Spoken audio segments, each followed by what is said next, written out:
Bom, vamos aproveitar essas informações trazidas pelo Luca para repercutir já com o nosso primeiro convidado do Jornal da Manhã de hoje, que já está conosco, o professor de Relações Internacionais da FAAP, Vinícius Rodrigues Vieira, já ao vivo aqui com a gente. Professor, em primeiro lugar, muito obrigado pela gentileza, por nos atender nessa manhã de sábado. Bem-vindo aqui ao Jornal da Manhã. Muito obrigado pelo convite, bom dia a todos. Professor, sobre essa possível intermediação da Rússia, que o nosso correspondente Luca Bassani trouxe agora para a gente, acredita nessa possibilidade, professor? De fato, a Rússia teria esse canal de diálogo com o Hamas e essa possível entrada da Rússia na mesa de negociações pode levar à libertação dos reféns? Acho que esse é o ponto mais delicado hoje desse conflito, né? A situação que vem se arrastando já há uma semana desses reféns israelenses estrangeiros que foram capturados pelos terroristas do Hamas no final de semana passado. Será que com a Rússia entrando nas negociações, esse impasse sobre os raptos pode chegar ao fim, professor? Nós temos a Rússia, no primeiro momento, mais interessada, como os analistas estavam dizendo, na continuidade desse conflito. Por quê? Porque você tem o conflito da Rússia contra a Ucrânia, a guerra da Rússia contra a Ucrânia. Então, seria ali, esse conflito lá em Israel, contra o Hamas, uma distração para o Ocidente. Mas, interessantemente, a Rússia ofereceu-se como potencial mediador e faz sentido ela ter essa capacidade por conta da proximidade histórica com esses movimentos de libertação nacional do mundo árabe e muçulmano, e não é diferente com o Hamas. Isso é algo que vem ali desde a época, desde os movimentos mais seculares, menos fundamentalistas, ali dos anos 80, dos anos 70, na antiga extinta União Soviética. Então a Rússia pode sim funcionar como um mediador nessa questão, procurando libertar os reféns, até para ter aí uma melhora na reputação perante, principalmente, Israel, porque Israel, como um aliado do Ocidente, tende a se colocar ali pró-Ocidente no conflito entre Rússia e Ucrânia. Então, me parece aí que também é algo que satisfaz os interesses da Rússia em relação ao conflito que ela tem em relação à Ucrânia. Professor Vinícius, Soraya aqui falando, muito bom dia para você também, agradeço mais uma vez a sua participação aqui com a gente no Jornal da Manhã. Quando o senhor diz então que a Rússia, faz sentido em fazer essa mediação na tentativa de apaziguar, ontem houve essa reunião no Conselho de Segurança da ONU em que a Rússia faz, portanto, apresentar essa proposta de resolução com um pedido também de cessar-fogo e que ainda está em discussão entre os países. Nesse sentido, quando ela faz esse pedido de cessar-fogo, ela estaria condenando o Hamas? Tem chance, portanto, desse pedido de resolução ser aprovado, Qual seria o recado por trás desse pedido da Rússia? A Rússia, inclusive, que também está atrelada a uma guerra que já se estende por mais de anos, por mais de um ano, com a guerra entre Rússia e Ucrânia.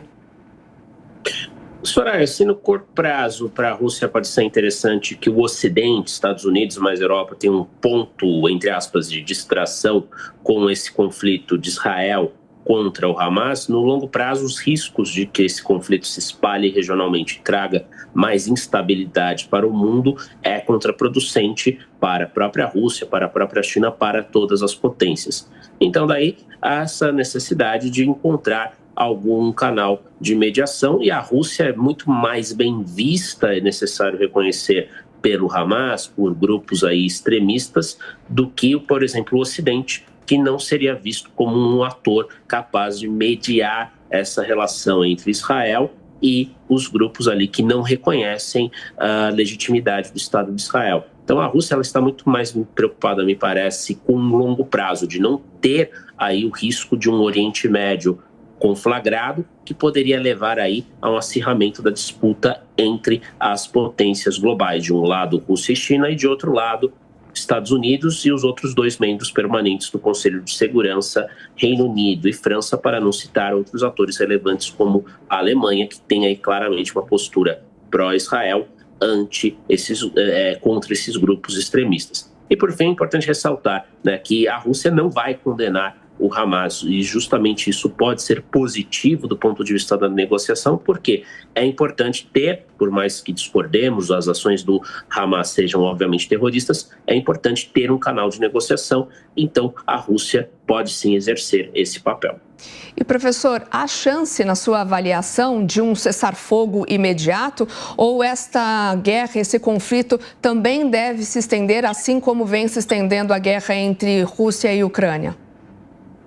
Nós temos muito mais chances de que o conflito, infelizmente, continue, porque mais do que essa proposta da Rússia, me parece que a grande resistência em aceitar um cessar-fogo ali via Conselho de Segurança, via resolução do Conselho de Segurança, está nas mãos do Ocidente, sobretudo dos Estados Unidos, porque os Estados Unidos, como é de conhecimento de todos, têm uma relação muito profunda com Israel, qualquer que seja ali o governo israelense. Particularmente no governo do Netanyahu, os Estados Unidos acabou ali por fazer vista grossa uma série de ações que obviamente não justificam em hipótese alguma o que o Hamas fez contra Israel, mas que aumentaram ao longo do mandato de Benjamin Netanyahu as tensões com o povo palestino em geral, em particular a política de assentamentos em outra área que é controlada pelos palestinos, mas não pelo Hamas, é importante dizer, que é a Cisjordânia, ali a política de assentamentos, os assentamentos israelenses patrocinados pelo governo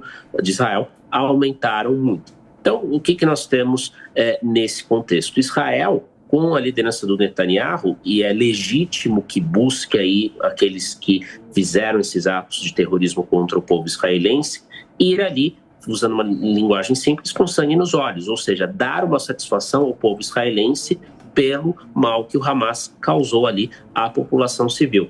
Então, o fato de serem aí ataques sem precedentes faz com que Netanyahu, ainda que quisesse, não dê um passo atrás e vai contar com o apoio dos Estados Unidos para que nenhuma resolução no sentido de pedir um cessar-fogo passe ali no Conselho de Segurança da ONU. Por fim, também é importante lembrar a dinâmica da política israelense. O Netanyahu já vinha aí sendo muito criticado. Então, a guerra é uma oportunidade, tal como ele fez, formou um governo de união nacional, trouxe membros da oposição para o seu gabinete e assim vai aí, enquanto a guerra durar, se manter no poder, porque antes ele vinha sendo muito criticado, principalmente por conta de uma lei que dava poder ali ao parlamento para revisar decisões do poder judiciário israelense. Então, a política interna israelense, principalmente o fato de Netanyahu ser muito criticado, estimula ele ter ali essa ação até o fim e, portanto, um cessar-fogo nesse contexto é, infelizmente, para as populações civis, principalmente